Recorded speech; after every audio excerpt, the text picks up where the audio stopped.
Isn't it interesting? I mute myself and then I start the show. So let's begin again. That's what anxiety does, guys. So, what I was saying is before I was muted, the world is crazy busy. Things are nonstop. In the last 2 years, the world has changed in a way none of us expected, at least not in our generation. I don't think last two generations have seen the changes, the craziness, the everything that's going on ever in their entire life. So what we witnessed in the last 2 years is something very fresh, very new for us.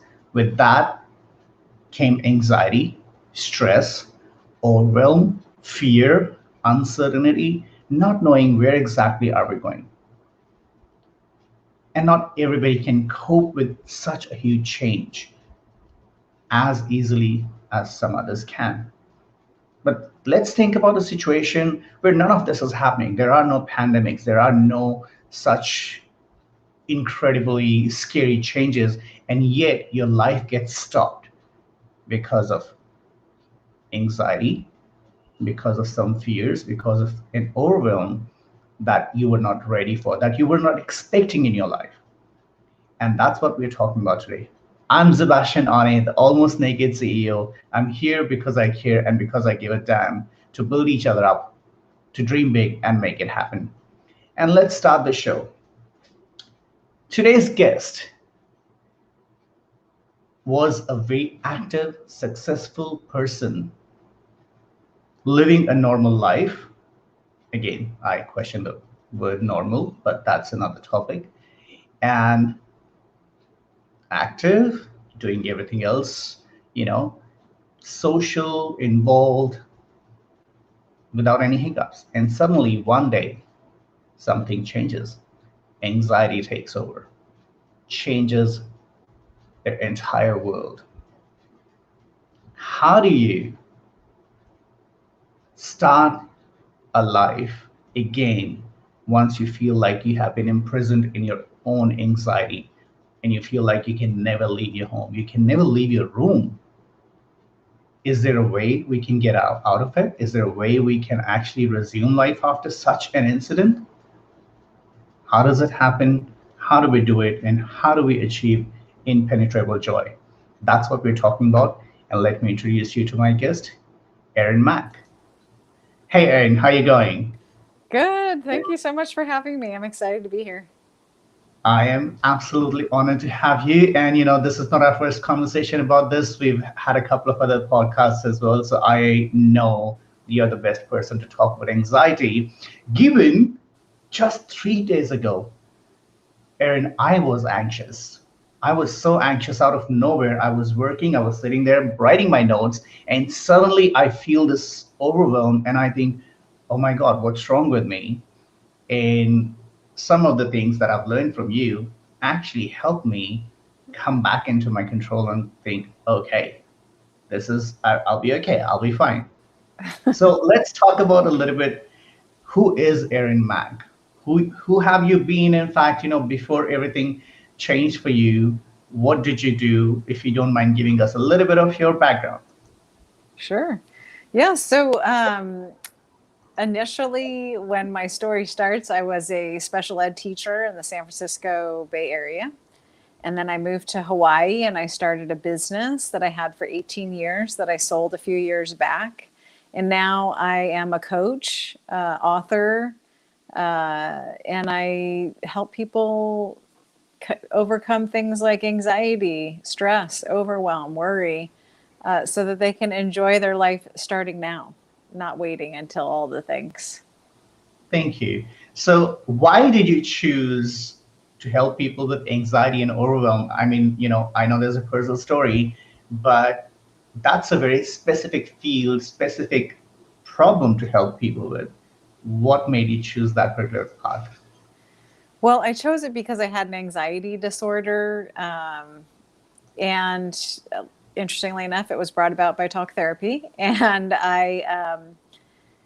after it took me a while, it took me almost 2 decades to navigate everything that happened, understand it, come up with strategies that I had used along the way, recognize that I had coping mechanisms I was using that were actually working.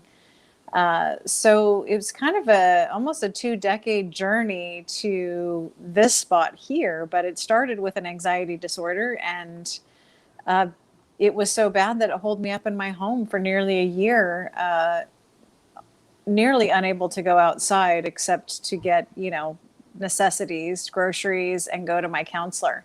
Those are the only two things I would leave for. And it was awful. And I vowed, when I figured it all out, when I figured out how to train the brain and do, some strategies that helped and how to get out of that black place, that I would share that with as many people as I could, because I don't want anybody to have that experience if it's possible to change. Absolutely. And I can tell you from personal experience, anxiety is, I don't want to even use the word here. It just screws your life up, So tell us a little bit about when it all changed. You shared with me, you're just leading a normal life and suddenly something happens and you realize that you're closing some, the walls are closing in on you. And what exactly happened? How did you even realize that something is wrong? And what did it do? Yeah, so it started with talk therapy. I was in a couples counseling session with my boyfriend at the time.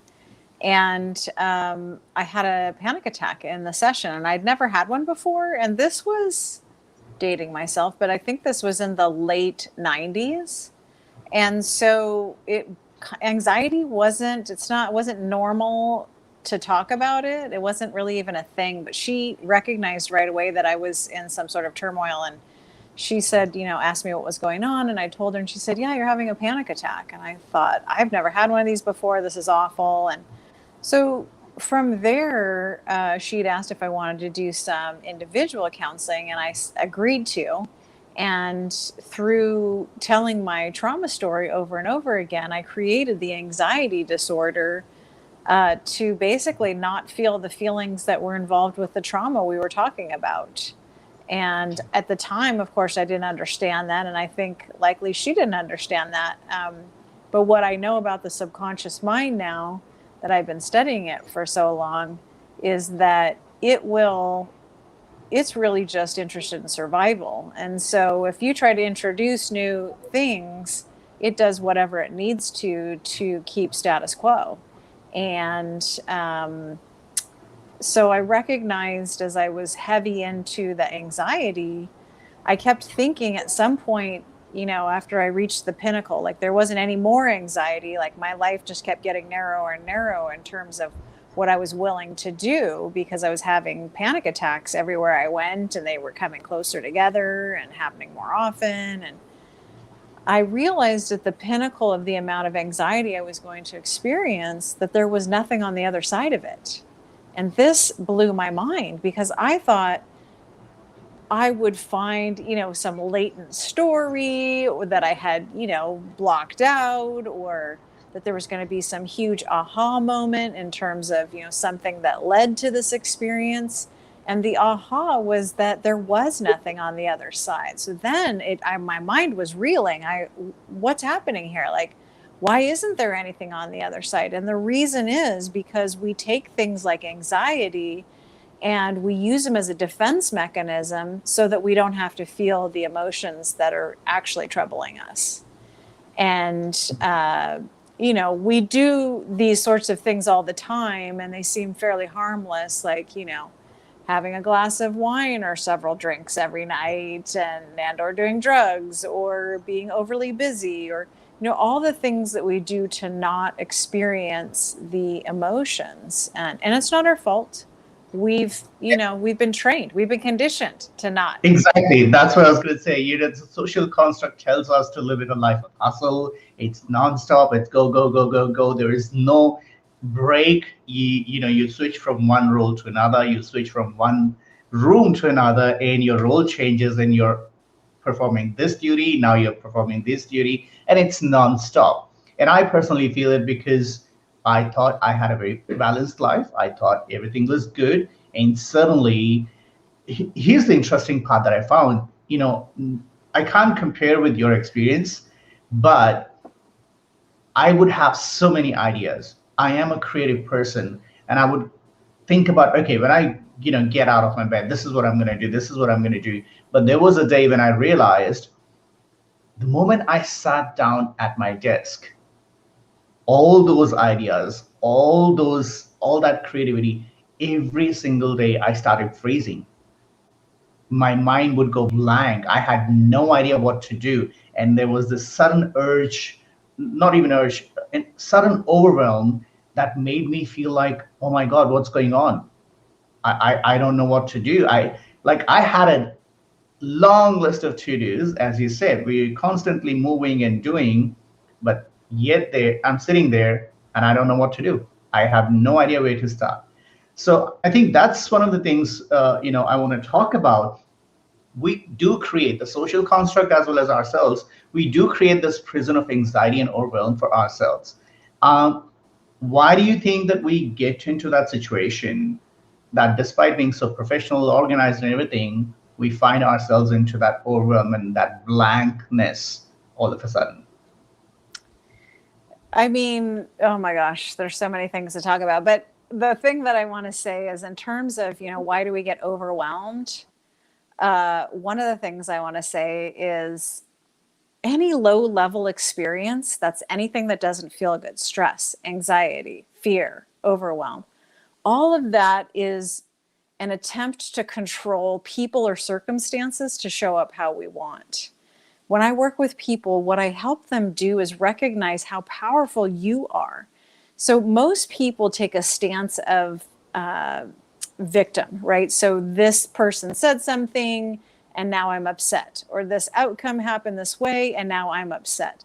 That's giving all of your power to those things, because if they don't go how you want, then you have a low level experience. And that's a choice. We don't have to have those experiences. And so things like anxiety, any low level experience, is an attempt to control people or circumstances to show up how we need in order for us to feel good.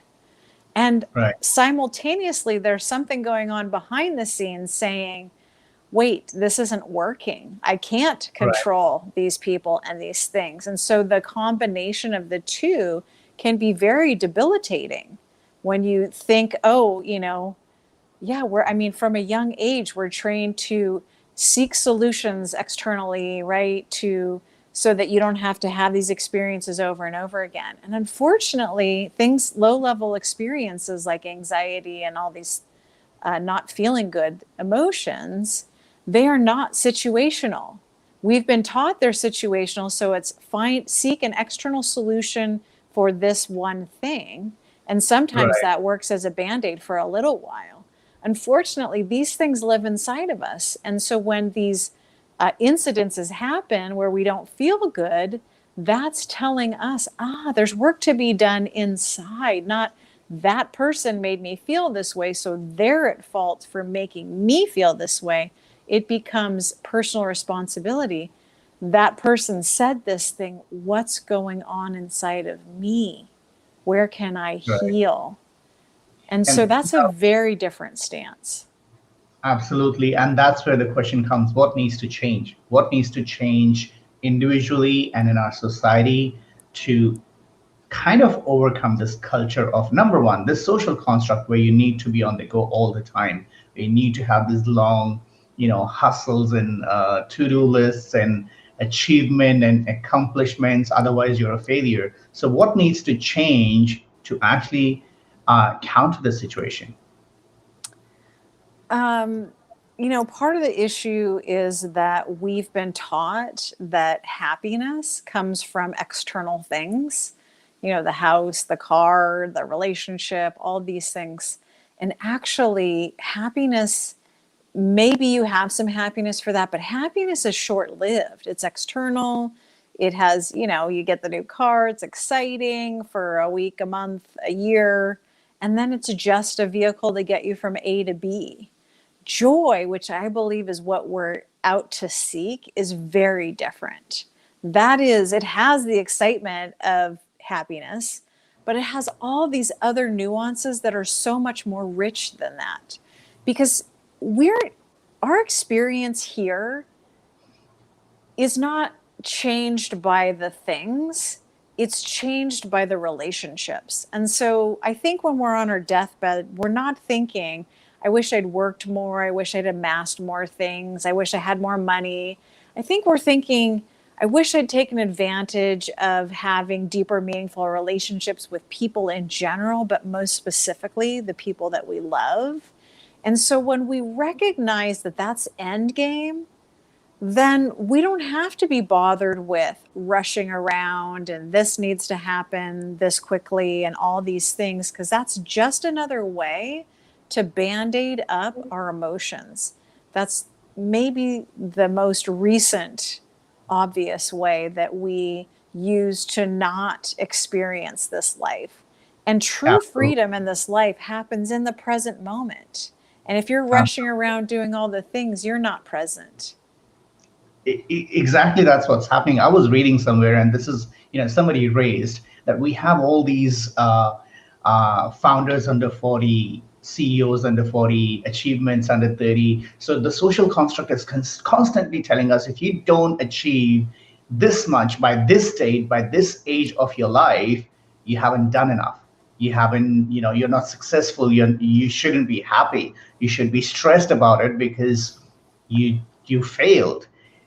Do you think that culture, that whole nuance of, if you haven't accomplished this much by this time, is one of the problems? Well, what I'm about to say flies in the face of just about everything.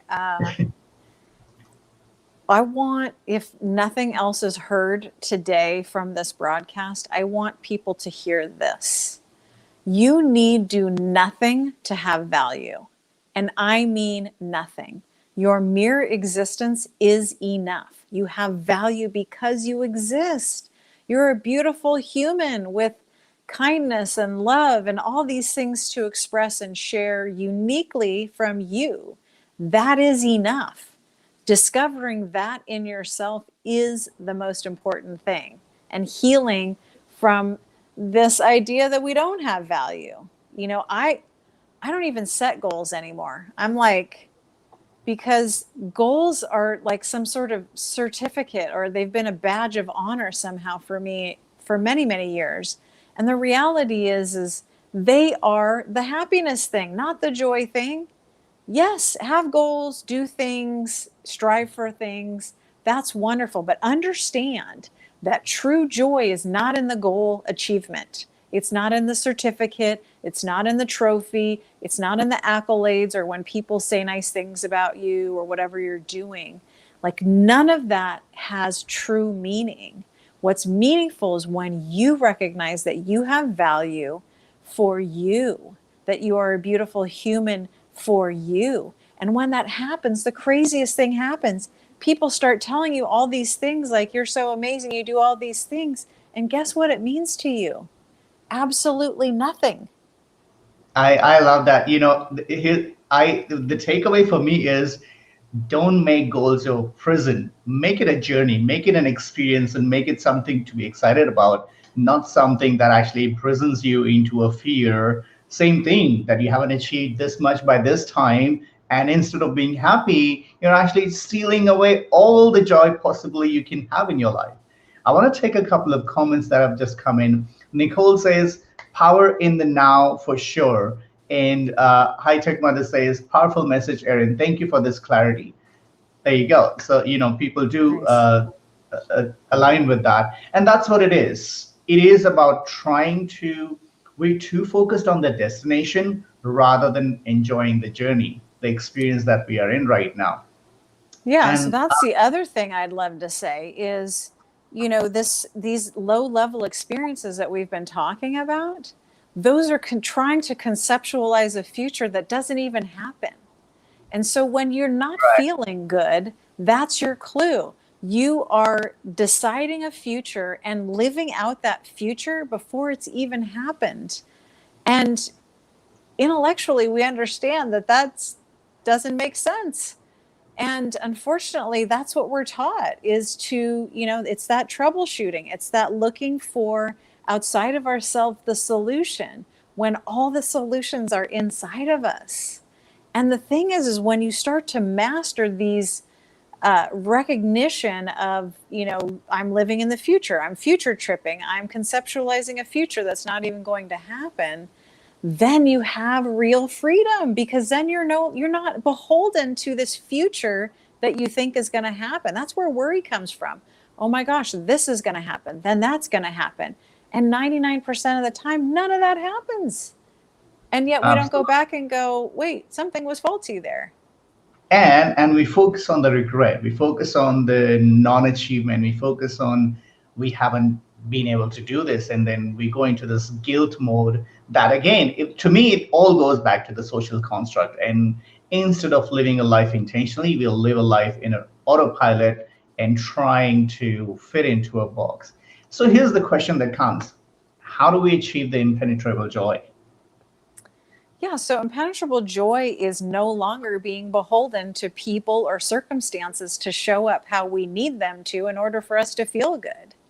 That means we have to recognize, this person said something, it triggered something in me, what's going on in me, and heal that piece. How do you heal that? You sit with those emotions. You allow them to bubble up in your body and release them instead of tamping them down by drinking, drugs, being overly busy, helicopter parenting, gambling, social media, all the things that we love to do to distract ourselves from the actual thing. The healing of... Sorry, go ahead. The healing of these experiences is what we're here to do. And that's how you do it, is you acknowledge that they exist, you allow them to be, don't wallow in them, you won't.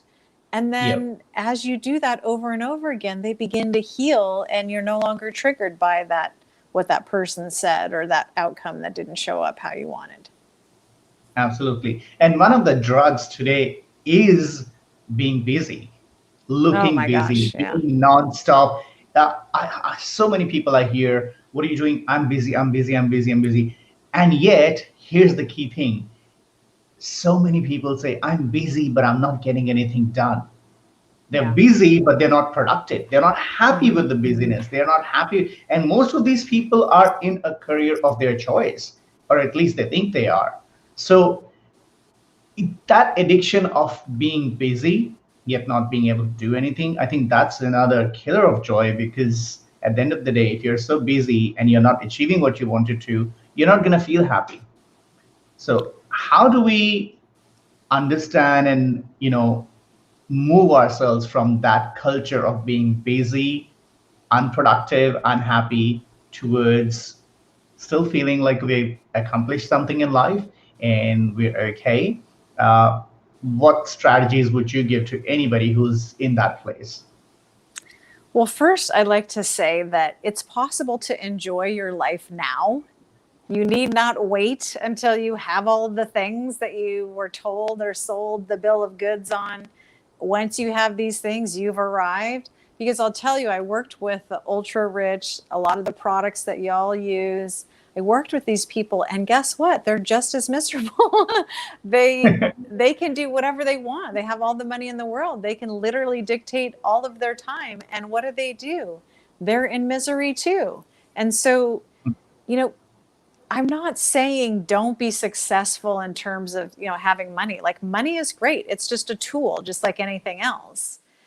It's the recognition of those things are not going to create an environment internally of joy. And that's what's tripping us up, is that we keep going after these things and going after them. And we get to this level and, I guess I must need to get to the next level because I felt good for 5 seconds and now I've got to strive for that next thing. It's that cycle of things that is creating this sort of mania, right? It's the hamster wheel thing. We're just running around in a circle thinking that this same thing that we've been told over and over again, not your fault. This is the message we got. The message was, work super duper hard. Maybe you'll be successful. And, don't look up, and how you know you're successful is you've amassed all of these material Yeah. things. It's nonstop, and you're always competing. You're always, it's cutthroat. I love it that even the wording is cutthroat competition and all that rat race. The words themselves take the joy away. High Tech Mother is saying money isn't a guarantee of happiness, exactly as you said. And Nicole says things, people, and accomplishments will only make us happy for so long because happiness needs to come from within. And one thing I want to add as well is what I, in my life, have noticed is there's so much you think you're achieving, but if it is not something that is aligned with you, you will not be happy. There will be a day where you wake up and say, I'm doing so much, I'm getting all these accomplishments and everything, but am I happy? And if I'm not happy, I cannot have joy. Yeah. Right? So, Yeah. Erin, you are working on a book as well. If you don't mind sharing a little bit more about the book, what is the book about and when is it coming out? The book is called Impenetrable Joy. It's a guide to overcoming anxiety, overwhelm, stress, worry, um, so that you can be calm and have peace of mind and meaning in your life now.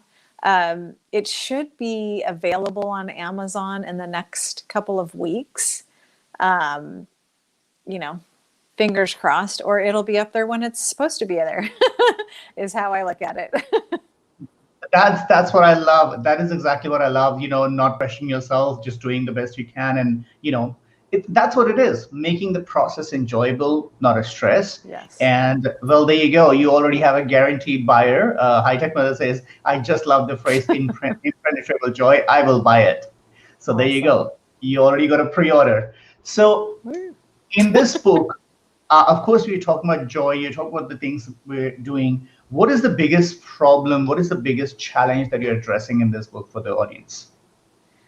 I'm explaining that we're here to heal and grow. That is why we're here. And then I show you a process to healing and growth. And then lastly, there's some strategies to navigating our mind, because our mind is crazy. It likes Oh, to do all absolutely. these habitual things that bring us the same result, and we want to have change, and we keep doing the same thing and wondering why that's not happening. And so we've got to trip up the mind. We've got to disrupt it and its habitual thinking. And so I teach you some strategies in there about how to do that and recognize what healing looks like. Because I read a lot of books that explain some things, but I felt like it needed to, for me, I'm kind of can be analytical. I like to have a process. Like, so if I'm going to do this thing, if I'm going to heal and grow, then I want to know, like, if I do these things, will I have this outcome? And the answer is yes, you will. And I just want to point out that it's a process just like anything else. You've got to practice this new way of being. You've been practicing this other way for so long. We've got to practice the new one so that we can have the different result. Absolutely. And I like to actually say our brain is an open prison and it's up to us to make it a vacation. So, to make it a Yes. vacation, you need to change your mindset and the same prison becomes a joy. Um, how are you helping your clients? If you don't mind sharing maybe a couple of stories or just one, uh, somebody walked up to you, told you how anxious they were or how they were struggling. If you don't mind sharing any case study. Yeah.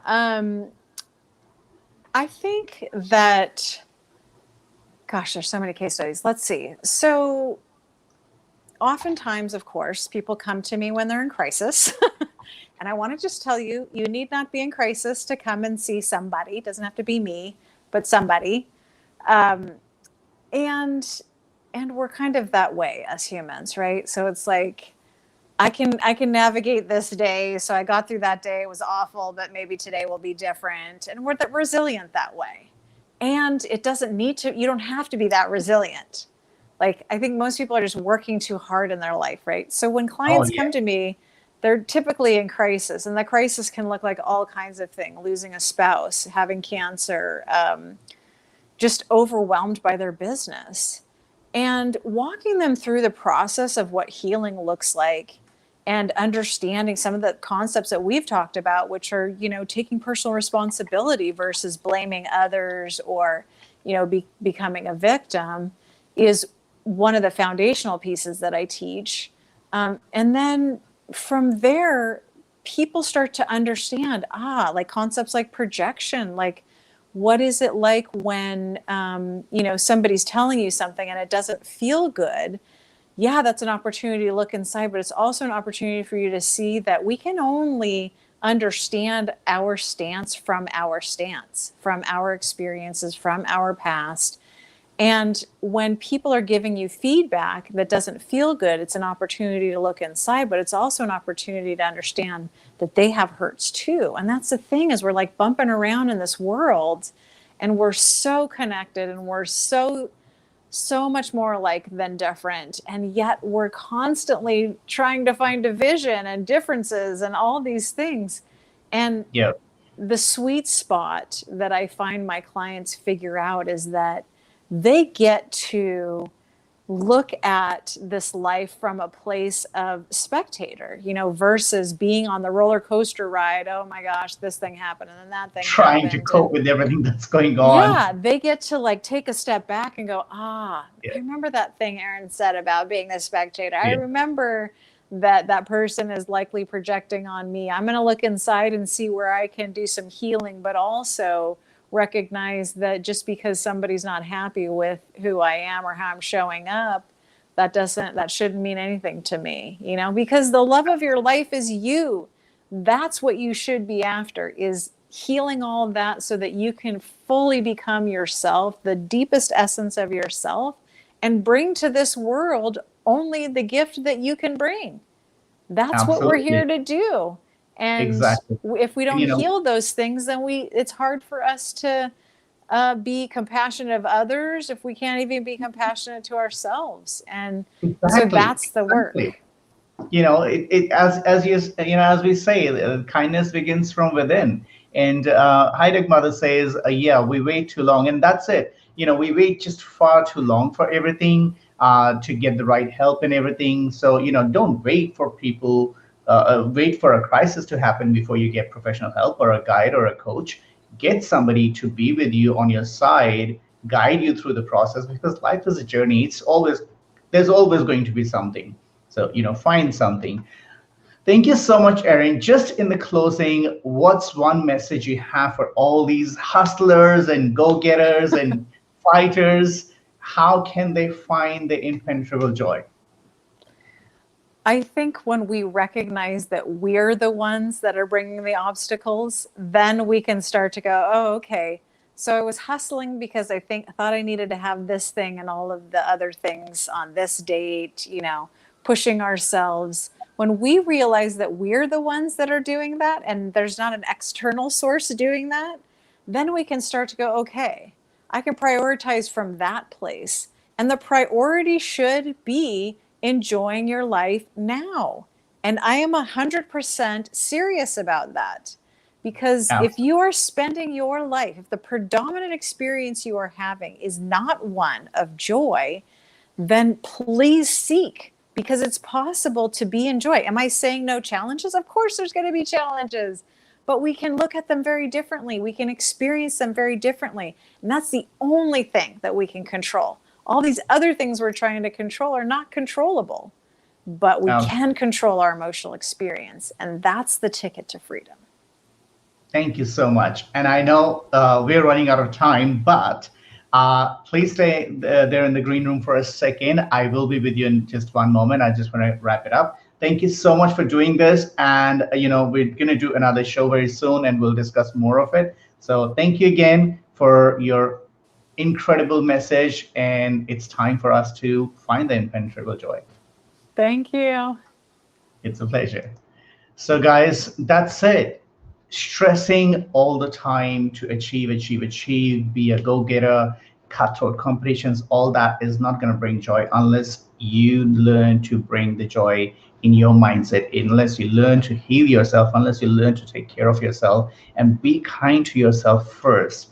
With that, I will wrap up. To check out all the information about Erin, simply go to erin-mac.com, and you will also find the information on our Dreamaniac page, dreamaniac.com/Erin. We'll post more details in the description of this particular episode.